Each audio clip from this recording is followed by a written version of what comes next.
Γεια σας αγαπητοί ακροατές. Γεια σας αγαπητοί μας ακροατές. Ακούτε την εκπομπή το Φρεάτιο. Μας ακούτε από την ελεύθερη αέρα Χανίων στις συχνότητες 99,9, 100,6 και 104 στα FM. Μπορείτε να στείλετε γραπτό μήνυμα γράφοντας ΧΑ αφήνοντας κενό και αποστέλετε στο 54045. Μπορείτε να μας βρείτε στο ίντερνετ στο erahania.blogspot.gr και στο www.earthopen.gr. Το τηλέφωνο μας είναι 28 21 50 40 37 και στη ρύθμιση του ήχου είναι ο Κώστας Δάνδολος. Να πούμε, προλογίζοντας την εκπομπή μας, ότι το Λονδίνο, που είναι η πιο επιτυχημένη τουριστική βιομηχανία, έχει μεγαλύτερη κίνηση από ό,τι έχει το Παρίσι, παρότι το Παρίσι είναι πολύ πιο ωραιότερη πόλη, γιατί τα μαγαζιά της εστίασης και της διασκέδασης έχουν ένα σταθερό χαρακτήρα, ο οποίος είναι διαφορετικός από μαγαζί σε μαγαζί. Κάτι τέτοιο ίσχυε και στην πόλη μας μέχρι το 1985, που κάθε μαγαζί είχε τον ξεχωριστό του χαρακτήρα κτλ. Παρ' όλα αυτά, ένα μαγαζί το οποίο είναι σήμα κατά τεθέν των Χανίων και το οποίο υπάρχει 91 χρόνια τώρα, που πραγματικά εκφράζει και την ταυτότητα των Χανίων, είναι η μπουγάτσα του Ιορδάνη, η οποία υπάρχει από το 1924. Έχουμε καλεσμένο σήμερα τον Ιορδάνη Ακασιάδη για να μιλήσουμε για την μπουγάτσα Ιορδάνης που είναι στα Χανιά. Γεια σας. Γεια σας κύριε Τύχη. Καλησπέρα και στους ακροατές του σταθμού σας. Να ξεκινήσουμε από την ιστορία του. Πώς ξεκίνησε δηλαδή η μπουγάτσα Ιορδάνης? Αυτό που πολλοί δεν ξέρουν είναι ότι το προϊόν αυτό είναι καθαρά τοπικό. Δηλαδή δεν ήρθε από κάπου αλλού, από τη Μικρά Ασία, την Κωνσταντινούπολη που φαντάζονται ορισμένοι, αλλά ήταν ένα προϊόν το οποίο το παρασκεύαζαν οι Τούρκοι που έμεναν εδώ στην Κρήτη. Από ένα τουρκοκριτικό λοιπόν έμαθε την τέχνη και ανέλαβε την επιχείρηση μετά την ανταλλαγή των πληθυσμών ο προπάπος μου, που ήταν φουρνάρης στην Κωνσταντινούπολη και είχε έρθει από εκεί. Δηλαδή το μαγαζί ξεκινάει περίπου με την ανταλλαγή των πληθυσμών, δηλαδή όταν ήρθατε εδώ πέρα. Επιχείρηση οικογενειακή, ναι, αλλά προϋπήρχε η επιχείρηση. Στο ίδιο σημείο που ήταν κάτω στα Μαχαιράδικα. Ναι, εκεί. Και το θυμόμαστε από παλιά. Εκείνη την επιχείρηση αγόρασε ο προπάπος μου. Μάλιστα. Για να διευκρινίσουμε ορισμένα πράγματα, ας πούμε, σαν φοιτητές ένα διαμάχη που είχαμε ήταν με τους Θεσσαλονικείς σε σχέση με την μπουγάτσα. Καμία σχέση. Τι κάνει τη χανιώτικη μπουγάτσα διαφορετική? Μήπως η μυζήθρα? Ακριβώς. Μπουγάτσες υπάρχουν πολλών ειδών. Και η Θεσσαλονίκη φημίζεται για τις μπουγάτσες της, αλλά η ιδιαιτερότητα της δικιάς μας είναι ότι χρησιμοποιούμε για τη γέμιση το πιχτόγαλο, δηλαδή τη μυζήθρα, όπως λέμε, ναι, που δεν παράγεται σε άλλα μέρη της Ελλάδος παρά μόνο στον Νομό Χανίων, όπως ξέρετε. Και έτσι έχει αυτή την ιδιαίτερη γεύση που την κάνει φημισμένη. Δηλαδή η λέξη μπουγάτσα, τι σημαίνει ακριβώς? Όταν λέμε μπουγάτσα εννοούμε την τεχνική και το πέταγμα του φύλου. Δεν χρησιμοποιούμε σφολιάτα, αλλά το φύλλο παρασκευάζεται και γίνεται πεταχτό. Την ίδια τεχνική βέβαια ακολουθούν και στις ΕΕΣ και στη Θεσσαλονίκη. Δεν είναι διαφορετικές τεχνικές. Και σε άλλες χώρες. Όταν λέμε λοιπόν μπουγάτσα εννοούμε το λεπτό φύλλο, το οποίο μπορεί να το γεμίσουμε με κιμά, με κρέμα, με σπανάκι, με οτιδήποτε μπορεί να φανταστεί κανείς. Υπάρχουν δηλαδή πολλόλογιο μπουγάτσες. Εσείς είσαστε η τέταρτη γενιά που διατηρεί αυτό το μαγαζί. Έτσι δεν είναι? Ναι, ακριβώς. Καθένας από την προηγούμενη γενιά, όλες οι γενιές είχαν και το όνομα Ιορδάνης για να διατηρείται σταθερή και επωνυμία. Να σας πω, ο παππούς μου που λεγόταν Ιορδάνης, όταν ανέλαβε αυτός, καθιερώθηκε, ας πούμε, να λέγεται μπουγάτσα Ιορδάνης και έκτοτε το διατηρούμε την ονομασία. Η καταγωγή της οικογένειάς σας είναι από την Κωνσταντινούπολη δηλαδή? Η γιαγιά μου ήταν από την Κωνσταντινούπολη, ο παππούς μου ήταν από τη Μικρά Ασία. Ωραία, δηλαδή είσαστε και η ιστορία της Ελλάδας με κάποιο τρόπο. Πώς ξεκινήσατε εσείς τα πρώτα βήματα? Είχατε αδέρφια? Πώς είδατε πρώτη στιγμή τη δουλειά? Δηλαδή να βλέπατε τον πατέρα σας ή τον παππού σας να φτιάχνει και να σας βάζει σιγά σιγά στη δουλειά? Πώς έγινε αυτό το πράγμα? Πείστε μας λίγα για τις προσωπικές σας εμπειρίες. Εντάξει, εγώ έχω από τότε που γεννήθηκα προφανώς είμαι μέσα στο μαγαζί αυτό. Είναι το βίωμά μου. Πέρα από αυτό και εγώ ακολούθησα τη δικιά μου πορεία, σπούδασα. Κάποια στιγμή ήρθε το πλήρωμα του χρόνου να αναλάβω εγώ την επιχείρηση μετά το θάνατο του πατέρα μου και συνεχίζουμε. Εσείς δηλαδή δεν φτιάχνετε φίλο? Ναι, μπορεί, φυσικά. Ναι, εμένα ας πούμε, αν ο πατέρας μου μάθαινε, επειδή το έχω δει σε ντοκιμαντέρ, πώς φτιάχνετε τέτοια φύλλα, όχι το δικό σας γιατί δεν έχω δει, θα μου φαίνονταν δύσκολο να ξεκινήσω να κάνω κάτι τέτοιο δηλαδή. Κοιτάξτε, με την εκπαίδευση νομίζω ότι οποιοδήποτε μπορεί να μάθει, αλλά οπωσδήποτε υπάρχουν άλλοι που είναι καλύτεροι μάστορες στο πέταγμα του φύλλου και άλλοι λιγότερο καλοί. Αλλά... Σίγουρα αγαπάτε αυτό την οικογενειακή επιχείρηση δηλαδή. Δεν ήταν υποχρεωτικό για οικονομικούς λόγους. Για να τη διατηρώ, ναι βέβαια. Πείτε μας λίγο για το... πότε ξεκινήσετε εσείς να ασχολείστε με την μπουγάτσα, πότε μπήκατε δηλαδή στο μαγαζί αυτό? Σας είπα ότι από τότε που γεννήθηκαμε στο μαγαζί και βοηθάω και συμμετέχω σε όλες τις διαδικασίες. Από εκεί ύστερα σαν προσωπικά από το 1987 έχω αναλάβει. Πώς ήταν να μεταφέρουμε στους ακροατές μας λιγάκι, ειδικά στους νεότερους, πώς ήταν το κλίμα της πιάτσας εκείνη την εποχή? Ας πούμε, τα μαγαζιά είχαν συγκεκριμένα χαρακτηριστικά. Ας πούμε, πήγαινε στο Μίγια για να φας κάτι, πήγαινε κάτι συγκεκριμένο το οποίο επαναλαμβανόταν με τέτοιο πράγμα. Υπήρχαν και μαγαζιά που είχαν συγκεκριμένο χαρακτήρα. Πώς ήταν τότε η πιάτσα στα Χανιά όταν πρώτο ξεκίνησε, το πρώτο είδατε το μαγαζί? Πώς ήτανε? Τι να σας πω, κυρίως το προτιμούν αυτοί που κατεβαίνουν από το καράβι και έχουν την πρώτη επαφή με την πόλη τις πρώτες πρωινές ώρες που ακόμα δεν έχει ανοίξει αγορά. Είναι αυτοί που ξενυχτούν, κατά κάποιο τρόπο διασκεδάζουν και μετά τη διασκέδαση θέλουν κάτι να... Πράγμα που τα τελευταία χρόνια έχει μειωθεί βέβαια το τελευταίο. Οπωσδήποτε. Έχουν αλλάξει πολύ τα πράγματα από ό,τι ήταν. Να φανταστείτε ότι κάποτε, θυμάμαι όταν ήμουν μικρός, ότι το μαγαζί δεν έκλεινε ποτέ. Ήταν ανοιχτό κάθε μέρα και από το πρωί μέχρι το βράδυ. Και ήταν και σε περιοχή... ήταν βέβαια και τα περισσότερα μαγαζιά έτσι. Και σε περιοχή πολύ ζωντανή τότε, τα Μαχαιράδικα ήταν στη δεκαετία του 70. Το κέντρο των Χανίων ήταν, όπως θυμάστε, η Ποτιέ και η Τσουδερών. Αυτό ήταν το κέντρο των Χανίων. Ότι και η γιορτινή μέρα όλος ο κόσμος εκεί κυκλοφορούσε, η εμπορική πιάτσα ήταν εκεί, ήταν αλλιώς τα πράγματα. Να σας ρωτήσω εγώ κάτι. Μάλιστα. Δεν σας γεννήθηκε ποτέ έτσι, ας πούμε, η διάθεση σε σχέση και με τις άλλες μπουγάτσες να αποπειραθείτε, να φτιάξετε και κάτι άλλο, ας πούμε μια θεσσαλονικιώτικη, μια σεραϊκή ή έστω μια ηρακλειώτικη που την έχουμε γευτεί και εμείς έτσι κάποτε? Τα τελευταία χρόνια φτιάχνουμε και με κρέμα μπουγάτσα. Ναι. Ποια είναι η απήχηση? Κοιτάξτε, είναι κάποιοι στους οποίους δεν αρέσει το τυρί και την προτιμούν. Αλλά πρέπει να μην είναι από την πόλη μας αυτή όμως, έτσι, να έχουν, να είναι επισκέπτες. Είναι βέβαια, αλλά αυτό που μας έχει κάνει εξακοστούς είναι η μπουγάτσα μας με τη μυζήτρα. Εκεί ύστερα αυτό είναι το επειδή εγώ έχω παντρευτεί και από τη Μακεδονία και τα λοιπά και γεύομαι τακτικά και από την υπόλοιπη Ελλάδα, να σας πω την αλήθεια, δεν συγκρίνεται η δική σας. Δεν συγκρίνεται στη γεύση. Σας λέω, αυτό το και είναι και ομολογία και της γυναίκας μου βέβαια κιόλας. Αυτό το τυρί που χρησιμοποιούμε είναι και ένα άλλο χαρακτηριστικό, ας πούμε, της δικής μας μπουγάτσας είναι ότι βέβαια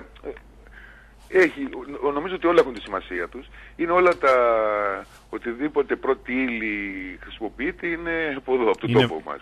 Μέχρι και το αλεύρι, ας πούμε, είναι από τους δικούς μας μήλους, τα τυριά είναι από τους δικά μας τεροκομεία, τα πάντα, το λάδι από την Αβαία, όλα τα ίδια, όλα από εδώ. Αυτά είναι δηλαδή πολύ χαρακτηριστικό προϊόν της πόλης μας. Η μπουγάτσα, και όπως λέει η λέξη, είναι ένα προϊόν το οποίο είναι ανατολίτικο και θεωρώ ότι οι ανατολίτικες γεύσεις και οι κατασκευές έχουν μία ιδιαιτερότητα και κατασκευαστικά έχουν μια μαστοριά. Είναι επίπονη διαδικασία και θέλει πολύ τέχνη.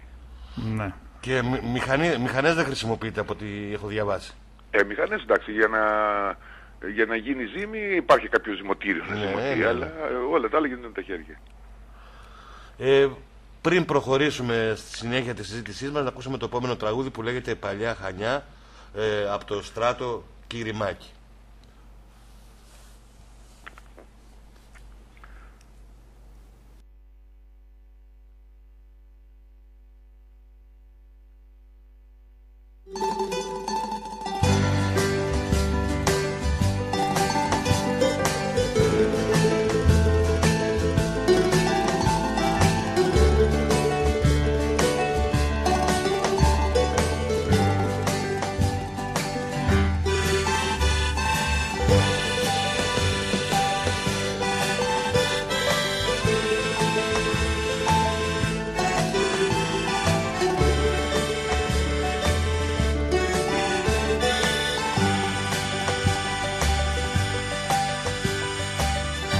Αυτή η νύχτα που με φέρνει στα παλιά και μου θυμίζει παιδικά ωραία χρόνια, οι αναμνήσεις πλημμυρίζουν την καρδιά και έχω μέσα μου μεγάλη στεναχωριά. Στο νου μου φέρνω τα ταλέντα τα παλιά που δίναν χρώμα και ζωή μες στα χανιά μας. Να ήτανε Θεέ μου να βρισκόμουν ξανά για μια στιγμή μες στα στενά της γειτονιάς μας. Να ξεκινήσω για μια βόλτα το πρωί και να νταμώσω την αμπελά με το πανιέρι στον τοπανά τον κονταλέκο τον τοτί, στο σαντριβάνι το σαλί το μαουνιέρι, τον Κοντογιάννη στο περίπτερο να βρω, τη Βασιλεία με τις γάτες να κοιτάω, στην αγορά να συναντάω τη Βαγιό και απ' τον Παντέλο ένα τραγούδι να ζητάω. Αχ, τα παλιά όμορφα Χανιά μας με τα ταλέντα τα δικά μας πάντα θα μείνουν στην καρδιά μας, τα παλιά όμορφα Χανιά μας.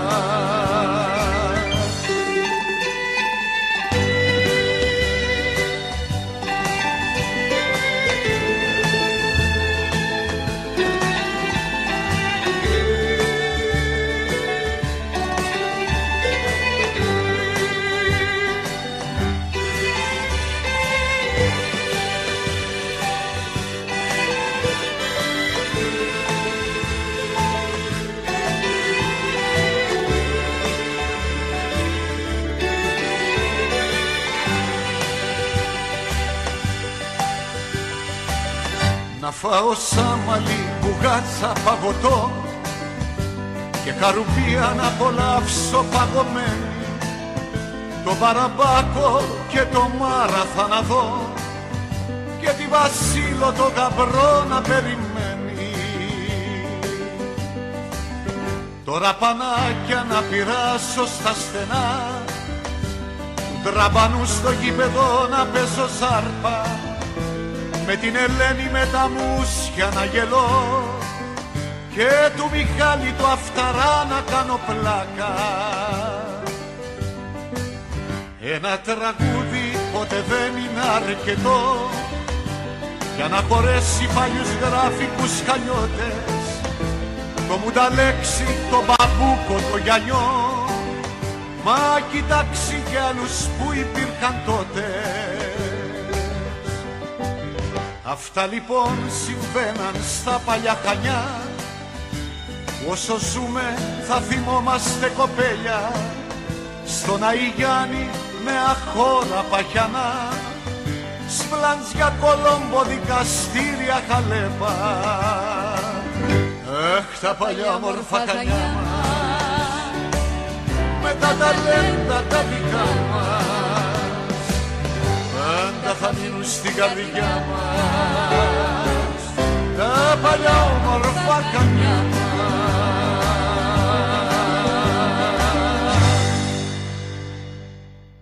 Συνεχίζουμε, αγαπητοί μας ακροατές, την εκπομπή μας που είναι αφιερωμένη στην Μπουγάτσα Ιορδάνη.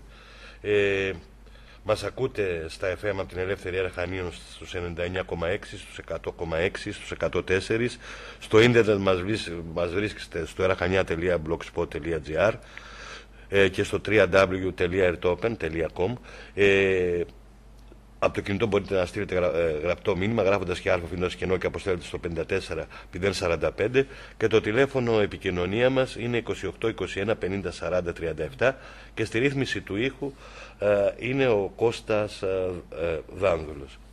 Θα θέλαμε σε αυτό το σημείο της συζήτησης να μας περιγράψετε λιγάκι πώς είναι η τέχνη της μπουγάτσας, πώς νιώθετε όταν βρίσκεστε εκεί πέρα που φτιάχνετε αυτό το προϊόν. Είναι μια ρουτίνα δηλαδή ή είναι κάτι το οποίο σε κάθε φορά είναι ένα καινούριο δημιούργημα? Κοιτάξτε, οποιοσδήποτε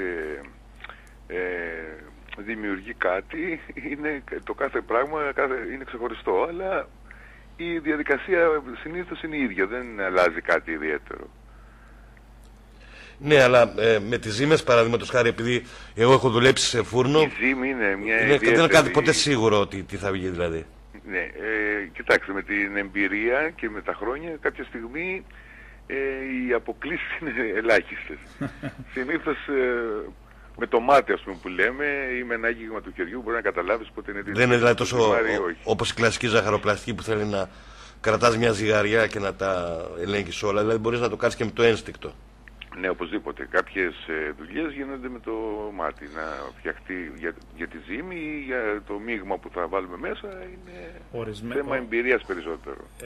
Πιστεύω να συμφωνήσετε σε αυτό. Θα σας πω, κύριε Ακασιάδη, ότι η μοντέρνα ζαχαροπλαστική μέσω συνταγών και ειδημόνων και τα λοιπά, ναι μεν μας παραθέτει μια ευρεία κλίμακα εδεσμάτων, αλλά έχει καταστρέψει αυτή την εμπειρία και τον παραδοσιακό χαρακτήρα με τις ζυγαριές, τα γραμμάρια. Δεν παίζει κανένα απολύτως ρόλο στο αποτέλεσμα. Ότι ας πάρουμε μια μαγείρισα. Αν και με το ζύγι να τις δώσουμε να τα βάλει, άλλο πράγμα θα βγάλει μια μαγείρισα και άλλο πράγμα θα βγάλει άλλη. Γιατί μπαίνει και η ψυχή μέσα από αυτό το δημιούργημα. Αν εξαιρέσει κανείς τα μαγαζιά που υπάρχουν στην αγορά και τη δικιά σας μπουγάτσα, είναι τα τελευταία πράγματα, εντός εισαγωγικών τελευταία, γιατί θα λειτουργείτε και ακόμα 200 χρόνια από ό,τι καταλαβαίνω. Ευχαριστώ και το εύχομαι.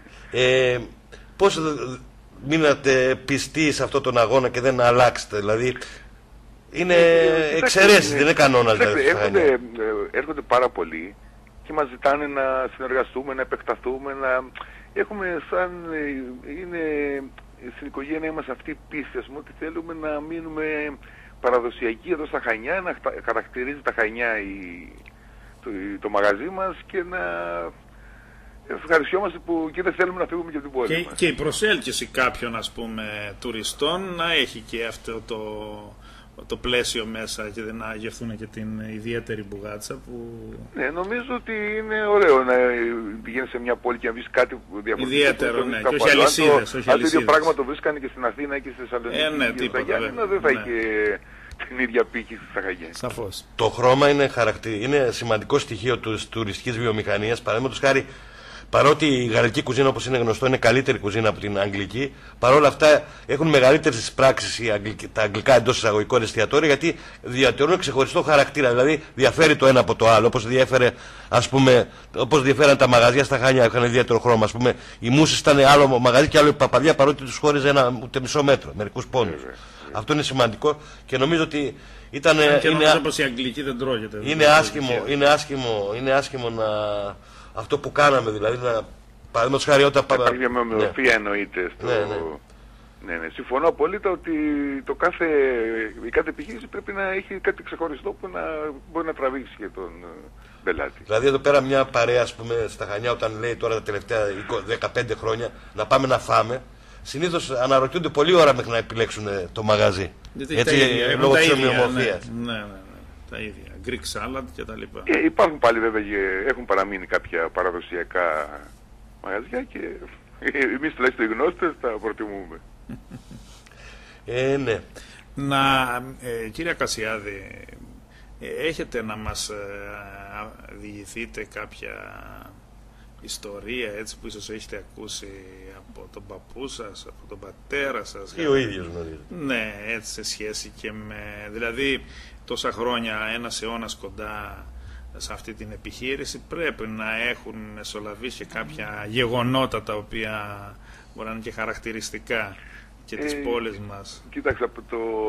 Και σε σχέση με την μπουγάτσα δηλαδή, αν είναι δυνατόν. Τις διηγήσεις που έχουν μείνει και από το παλιά και έχουν εντυπωσιάσει και τους υπαλλήλους που δούλεψαν, γιατί όπως καταλαβαίνετε τόσα χρόνια έχουν περάσει πάρα πολύ. Εφάνηκε αυτό. Από και οι εργαζόμενοι στην επιχείρησή μας. Αυτό που τους έχει κάνει εντύπωση ήταν που όταν κατέβαινε ο Νάσης με κάποιο κότερο, ξέρω εγώ, στο λιμάνι, στο παλιό λιμάνι, ερχόταν κατευθείαν στην Μπουγάτσα και τους είχε εντυπωσιάσει το τεράστιο φιλοδόρημα που άφηνε. Ενθουσιαζόταν και άφηνε τεράστιο φιλοδόρημα στο προσωπικό. Έφερε και τον Τζόρτσιλ το 58 που τον είχε φέρει εδώ. Αυτό δεν το ξέρω, να σας πω. Από τα πρόσφατα, να σας πω ότι γνώρισα κάποιον που εργάζεται στο τελωνείο στην Αθήνα και μου είπε ότι είχε πάει διακοπές σε ένα νησάκι στον Παναμά. Ναι. Εκεί γνώρισα κάποιο Γάλλο και του είπε τι ξέρεις από την Ελλάδα και του λέει αυτός Χανιά, Μπουγάτσα, Ιορδάνης, του είπε ο Γάλλος. Αυτό έχει μείνει αξέχαστο. Και... Έχει αυτό βέβαια, όπως καταλαβαίνετε, μας γεμίζει περηφάνεια, γιατί φαίνεται ότι κάτι ωραίο, ας πούμε, προσφέρουμε σε αυτόν που έρχεται για να το συνδέει και με την πόλη μας, πέρα από τις άλλες ομορφιές της. Πάντως η Μπουγάτσα σας, θέλοντας και μη πλέον στην καταναλωτική κοινωνία, ανεξάρτητα αν δεν έχετε διατηρήσει το τοπικό χρώμα και δεν έχετε γίνει αλυσίδα, έχει γίνει αρκετά γνωστή και αναφέρεται τακτικά και σε εκπομπές που έχουμε ακούσει, αλλά και σε άλλες, και κατά μόνας, ας πούμε, από ανθρώπους οι οποίοι έχουν γευτεί και έχουν ικανοποιηθεί πάρα πολύ από την δική σας Μπουγάτσα. Και να σημειώσουμε ότι βέβαια είναι προσαρμοσμένη στη γευστική αισθητική εδώ της Κρήτης, ιδιαίτερα των Χανίων, η Μπουγάτσα, η οποία η τοπική γεύση, γευστική κουλτούρα, ας πούμε, δεν προτιμά τις οξείες έτσι στη γλώσσα, νοστιμιές. Δηλαδή, ας πούμε... Έχει μια απλότητα. Ναι, αυτό. Δηλαδή, δεν ξέρεις το κάθε στοιχείο που βάζετε μέσα, το κάθε υλικό που βάζετε μέσα, είναι μεν ως ένα βαθμό αντιλήψιμο, αλλά τα όρια του το ένα διαπερνά δηλαδή, επειδή και εγώ ασχολούμαι έτσι λίγο με τις κουζίνας, γι' αυτό σας το λέω τώρα, είναι απαλή και δεν μπορεί να ξεχωρίσει το όριο της μίας γεύσης από την άλλη. Αυτό θεωρώ ότι είναι ένα αποτέλεσμα μιας εμπειρίας και μιας αισθητικής ανωτερότητας γευστικής, βέβαια. Το 2006, θα πω εγώ μια ιστορία. Το 2006 είχαμε πάει, όχι 2005 συγγνώμη, στο Γκτάνσκ στην Πολωνία. Εκεί πέρα είδαμε μια ταβέρνα ελληνική που τη είχε ένας κριτικός από το Ηράκλειο, από το Αρκαλοχώρι, που λεγόταν Κριτόλας, το επίθετο δεν το θυμάμαι. Και ανάμεσα σε αυτά που μας ρώτησε από τα Χανιά είναι αν ακόμα υπάρχει η Μπουγάτσα. Στο Γκτάνσκ, λοιπόν. Στο Γκτάνσκ στην Πολωνία. Μα ήταν κριτικός, γι' αυτό το ήξερα, αλλιώς. Και το άλλο που έχει σχέση, κάποιος ταξίδευε από το Μιλάνο στη Γενέβη. Φανταστείτε, από το Μιλάνο στη Γενέβη πτήση. Και ακούει δυο μου, λέει, πίσω από το πίσω κάτω και λέγανε να είχαμε μια Μπουγάτσα από το Ιορδάνη τώρα το πρωί. Να κάνουμε ένα διαλυματάκι ακόμα και να προχωρήσουμε. Θα ακούσουμε το όνειρο είναι τα Χανιά.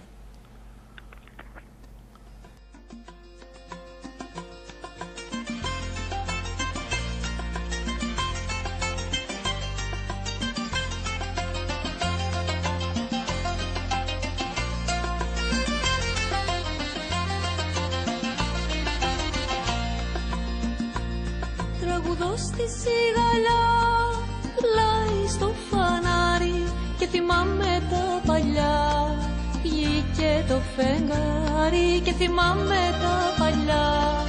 Βγήκε το φεγγάρι και φυλάει τη γειτονιά με το καλβερίμι, τα στενά του το πανά.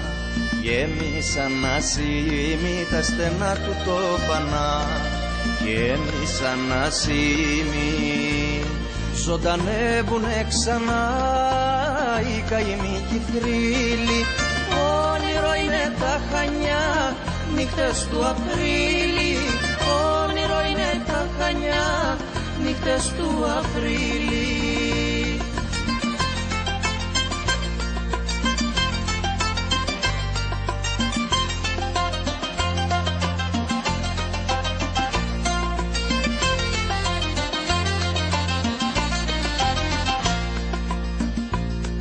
Στα μπαλκόνια οι λιγερές, στο στρατή κιθάρες, πρωτοείδωτες χαρές.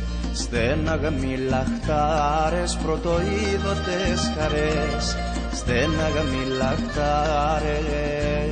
Και προσμένουνε οι νύχοι πλάι στη γωνία, σιγοκλαίνε οι ουρανοί απ' την αγωνία, σιγοκλαίνε οι ουρανοί απ' την αγωνία.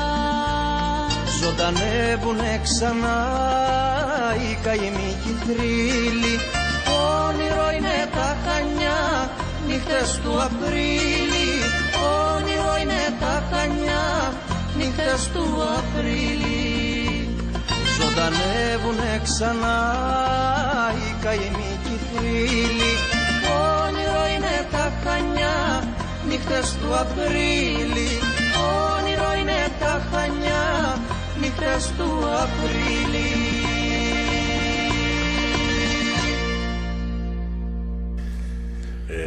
Γεια σας ακροατές, αγαπητοί ακροατές. Συνεχίζω με την εκπομπή μας αφιερωμένη στην μπουγάτσα του Ιορδάνη. Από ό,τι ξέρουμε βέβαια, δεν θέλουμε να κάνουμε και βιομηχανική κατασκοπία, η συνταγή της μπουγάτσας είναι μυστική.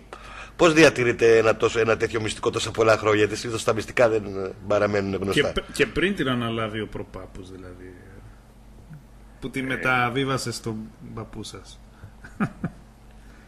Ο Τούρκος, δηλαδή ο τουρκοκριτικός, μεταβίβασε στον παππού σας. Μήπως υπάρχει στο Αϊβαλί αυτό? Το μυστικό είναι τόσο απλό, δεν χρειάζεται καν να το κρατάμε μυστικό. Είναι η ποιότητα των υλικών, και το ότι φροντίζουμε πάντα να τη σερβίρουμε φρέσκια. Να σας ρωτήσω κάτι. Βγαίνει από το φούρνο. Ναι, αυτό είναι το απλό μυστικό. Να σας κάνω μια ερώτηση. Δεν υπάρχει ούτε αποθήκες, ούτε κατάψυξη, ούτε τίποτα. Το φτιάχνουμε και την ίδια ώρα που το φτιάχνουμε, το ψήνουμε και το πουλάμε. Και αυτό είναι το μυστικό. Να σας ρωτήσω κάτι, μια που τη φτιάχνετε. Αυτός ο μάστορας, ο τουρκοκριτικός, όταν έφυγε από εδώ και πήγε στην Μικρά Ασία, στην Τουρκία εκεί πέρα, έχετε μάθει μήπως να υπάρχει κάπου εκεί να έχει φτιάξει? Γιατί προφανώς μπορεί να συνέχισε την επιχείρησή του. Δεν γνωρίζω. Και ήταν μια επιθυμία μου, αλλά ούτε, δεν γνωρίζω καθόλου ούτε πώς τους λέγαν αυτούς, ούτε σε ποια περιοχή πήγαν, γιατί όπως καταλαβαίνετε, όπως οι δικοί μας οι πρόσφυγες πήγαν σε διάφορα μέρη της Ελλάδος, και εμείς έχουμε συγγενείς στη Δράμα και στη Μυτιλήνη, και οι δικοί μου ήταν στα Χανιά, έτσι και αυτοί ποιος ξέρει σε ποιο περιοχή της... Δηλαδή για να το ανακαλύψουμε πρέπει να έχουμε χρόνο και να γευτούμε όλες τις μπουγάτσες, ας πούμε, από τη Ρόδο απέναντι να πάει μέχρι την Κωνσταντινούπολη. Η αλήθεια είναι ότι στην Κωνσταντινούπολη έχω πάει 2 φορές, την έχω γυρίσει όλη, δεν βρήκα πουθενά μπουγάτσα που να μοιάζει με τη δικιά μας. Κάποιος που έχει περιηγητής, έχει γυρίσει πολλά μέρη του κόσμου, μου είπε κάποια φορά ότι στο μόνο μέρος του κόσμου που έχει βρει μπουγάτσα που να μοιάζει με τη δικιά μας είναι στην Παλαιστίνη, στα Ιεροσόλυμα. Και το βρίσκω λογικό, γιατί εκεί έχουν πολλά κατσίκια και δεν είναι απίθανο να φτιάχνουν, ας πούμε, μυζήθρα σαν τη δικιά μας, και οπότε η μπουγάτσα θα μοιάζει λίγο με τη δικιά μας. Σωστό, πολύ σωστό. Ώστε δεν υπήρχε δηλαδή επιλογή τέτοια του προσωπικού ώστε να μην διαρρεύσει το μυστικό. Εντάξει, κοιτάξτε, προσέχουμε να... Το προσωπικό πάντα ήταν ενδιαφέρον που είχατε στη μπουγάτσα τις διάφορες εποχές. Δεν είχαμε ποτέ τέτοιου είδους πρόβλημα πάντως, τι να πω. Πάντως θεωρώ ότι όταν, ειδικά εδώ στην Κρήτη, και για να πενέψουμε και τον εαυτό μας, ας πούμε, και τον τόπο μας, θεωρούμε ότι, και ιδιαίτερα στα Χανιά, χωρίς να είναι ένδειξη τοπικισμού αυτή, διατηρούμε, προστατεύουμε από ένστικτο, από αισθητική, δεν μπορώ να το εκφράσω τώρα, διατηρούμε μία ποιότητα ξεχωριστή, διαχρονικά, την οποία πρέπει να τη διατηρήσουμε, να τη σεβαστούμε πρώτα και μετά να τη διατηρήσουμε. Και νομίζω ότι αυτό δεν έχει να κάνει μόνο με την διαφημιστική προσέλευση, ας πούμε, και αποκόμιση οικονομικού ωφέλους, αλλά και την ιδιαιτερότητα αυτή της κουλτούρας μας. Εμπεριέχεται αυτά τα τοπικά μας εδέσματα, που αρχίζουν και κατακτούν και άλλες περιοχές από άλλα μέρη της Ελλάδας. Αυτή η ιδιαιτερότητα νομίζω ότι είναι η κουλτούρα μας, ένα από τα σημεία της κουλτούρας μας, τα οποία πρέπει να διατηρηθούν παρά την κατακλυσμία εισρωή, ας πούμε, ξένων προτύπων κτλ. Όχι μόνο, ναι. Όχι μόνο αυτό το πράγμα που λες, Νίκο, ας πούμε, θα μπορούσε να υπάρχει ένα μουσείο γαστρονομικό για να δείχνει την εξέλιξη. Αυτό συμφωνούμε, βεβαίως. Ναι, την εξέλιξη η οποία διατηρείται στα χαρακτηριστικά της, εξελίσσεται τοπικά. Και εγώ συμφωνώ και νομίζω ότι πρέπει εφόσον αγαπάμε τον τόπο μας, να φροντίζουμε να διατηρήσουμε την παράδοσή μας και την κουλτούρα μας. Ναι, δηλαδή είναι ορισμένα, άμα πας στην Ευρώπη, βλέπεις ορισμένα πράγματα που χρησιμοποιούνται για να βγάλουν λεφτά που είναι περίεργα. Βλέπεις ένα μουσείο που είναι μια πόρτα και πληρώνεις εισιτήριο για να μπεις. Δηλαδή πρέπει να αξιοποιήσουμε. Και εμείς έχουμε καλύτερα πράγματα να προβάλλουμε, δεν έχουμε χειρότερα πράγματα να προβάλλουμε. Προφανώς. Το μαγαζί που λέτε ότι το γράφετε που έχετε στην Αθήνα είναι δικό σας μαγαζί ή απλώς στέλνετε εκεί πέρα μπουγάτσα?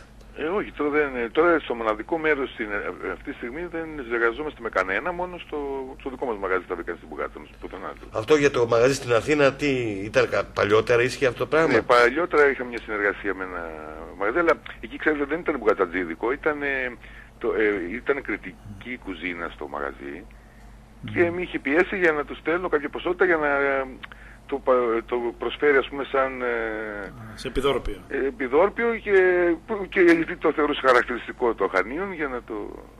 Μάλιστα ήταν χανιώτικο μαγαζί, όχι κριτικό. Ναι, το αλάτς είχε προϊόντα μόνο από την Κρήτη. Πείτε μας λιγάκι για το... Παλιότερα σήμερα έχετε μόνο το μαγαζί στην Αποκορώνου? Μάλιστα. Και εκεί πέρα είναι και το εργαστήριο?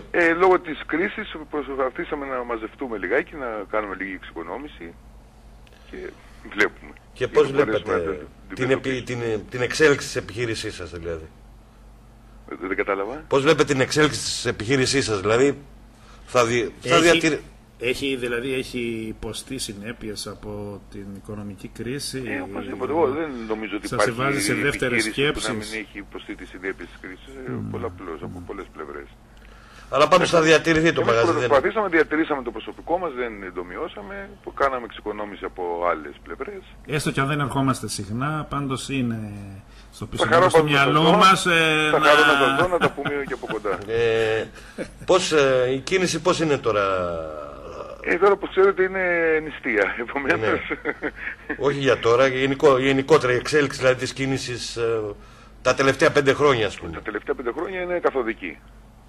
Εγώ θεωρώ ότι τα αμαρτήματα είναι γλυκά πάντως, δηλαδή έτσι, είναι πειρασμοί αυτοί και κάτι τέτοιους πειρασμούς τη συγχωρεί ο Θεός. Εσάς, ας πούμε, τα παιδιά τα δικά μου, ας πούμε, παλιότερα πηγαίνανε σε φασφουτάδικα κτλ. Και παραδοσιακές γεύσεις δεν θέλουν να γευτούν. Τι συμβαίνει με τα δικά σας παιδιά? Η κόρη μου πάντως τρώνε μπουγάτσα? Η κόρη μου τρελαίνεται με την μπουγάτσα. Η εμπειρία μου τόσα χρόνια που ασχολούμαι με το θέμα είναι ότι όποιος γονέας φέρνει τα παιδιά του και τα δοκιμάζουν και οθεί, ας πούμε, να τρώνε μπουγάτσα αντί για άλλα πράγματα, αυτά τα συνεχίζουν και είναι πελάτες μας για πολλά χρόνια και όταν μεγαλώσουν και υπάρχουν μετά τα παιδιά τους. Και παρέες με εφήβους που έρχονται στο μαγαζί ή... Ναι, έρχονται και πολλοί βέβαια, οπωσδήποτε. Έρχονται και οι φοιτητές που έρχονται από άλλα μέρη και έχουν ακούσει, έρχονται και τρώνε μπουγάτσα. Εξάλλου είναι και ένα χορταστικό σνακ, ας το πούμε έτσι. Νομίζω ότι για πρωινό τι πρέπει, δεν υπάρχει καλύτερο σε βαστά κιόλας. Να σε κρατήσει μέχρι το μεσημέρι. Και γιατί γευστικός μόνο πρέπει να τρώγεται τόσο μετά που θα βγει η μπουγάτσα, κατευθείαν? Όπως καταλαβαίνετε, όταν κάποιο πράγμα είναι φρέσκο, προσκοψημένο, είναι πιο νόστιμο παρά να έχει μείνει ώρες ή και μέρες. Δηλαδή το χαρακτηριστικό της γευστικής απόλαυσης στην μπουγάτσα είναι ότι το τελειώνει στο στόμα σου όταν έχει ψηθεί. Αυτό είναι. Να δούμε αν θα θέλατε να συμπληρώσετε κάτι. Όχι, να σας ευχαριστήσω. Και εγώ να σας ευχαριστήσω πολύ. Μας παρουσιάσατε και σας εύχομαι καλή επιτυχία στη συνέχεια της εκπομπής.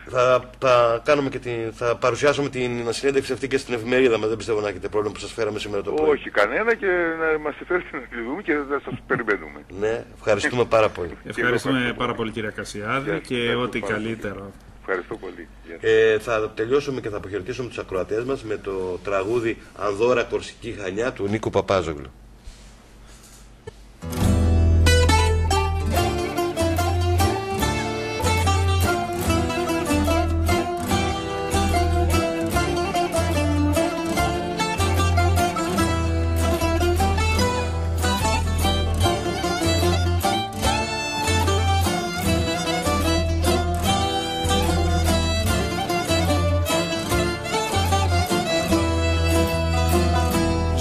Σ' ένα έργο που πολλές φορές το είδα, τους θεατές κοιτώ αντί εμένα αυτή, το λουμπερό κάτω απ' ήλιου την αχτίδα, για άλλους βιτρίνα μα για μένα φυλακή, το λουμπερό κάτω απ' ήλιου την αχτίδα, για άλλους βιτρίνα, μα για μένα φυλακή.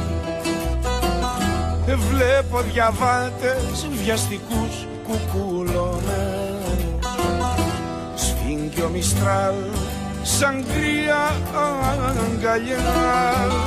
Ο Απρίλης πέρασε κι αργούν οι παπαρούνες, μα στην πατρίδα μου ανθίσαν για καλά. Ο Απρίλης πέρασε κι αργούν οι παπαρούνες, μα στην πατρίδα μου ανθίσαν για καλά.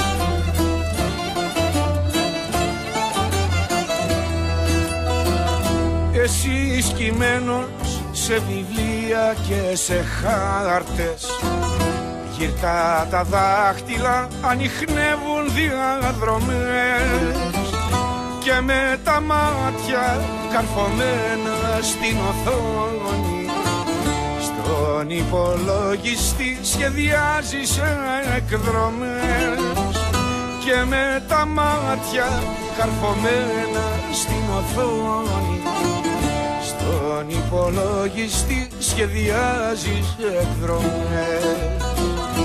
Είναι η σειρά μου, βάλε ελληνική κασέτα, δεν θα μ' αγγίξουνε ποτέ τα γαλλικά. Ναύλα στο πλοίο με Βιτάλη και Αλεξή, εσύ Ανδώρα Κορσική, εγώ Χανιά. Ναύλα στο πλοίο με Βιτάλη και Αλεξή, εσύ Ανδώρα Κορσική, εγώ Χανιά.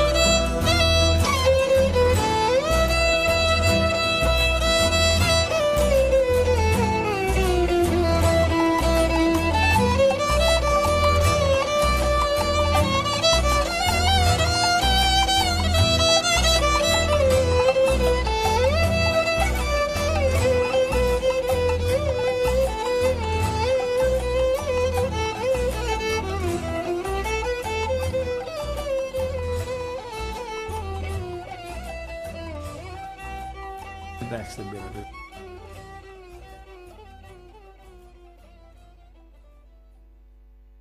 Συνεχίζω με την εκπομπή μας. Είχαμε και ένα μήνυμα κατά τη διάρκεια που λέγαμε αυτά τα πράγματα με τον Ιορδάνη, που έχει σημαντικό μήνυμα, γιατί πραγματικά θέτει μια άλλη πλευρά, η οποία πραγματικά ισχύει και έχει να κάνει με αυτά που είπαμε. Το μήνυμα, λέει, είναι από τον ακροατή μας τον Πολύβιο, που είναι ένας από τους φανατικότερους οπαδός μας, και γράφει Γεια σου Πολύβια. Γεια σου Πολύβια. Η διαχρονικότητα έχει να κάνει και με την γευστική μνήμη. Πραγματικά, ας πούμε, σε αρκετά φαγητά που έχουν αλλάξει και έχεις γευτεί, σου μένει μια συγκεκριμένη μνήμη που θα σ' άρεσε να είναι συνέχεια να διατηρείται αυτή η γεύση που σου αφήνει κάθε φαγητό. Και να πούμε ότι όσο μεγαλώνει ο άνθρωπος, Οι μνήμες του επιστρέφουν μέσω της γευσηγνωσίας πίσω στα παιδικά του χρόνια. Δηλαδή, ό,τι και να έχει γευθεί ο άνθρωπος, αυτό που γεύτηκε στα παιδικά του χρόνια είναι κάτι το αξεπέραστο. Και είναι κάτι πολύ κακό στα μαγαζιά γενικότερα, να αλλάζει γεύση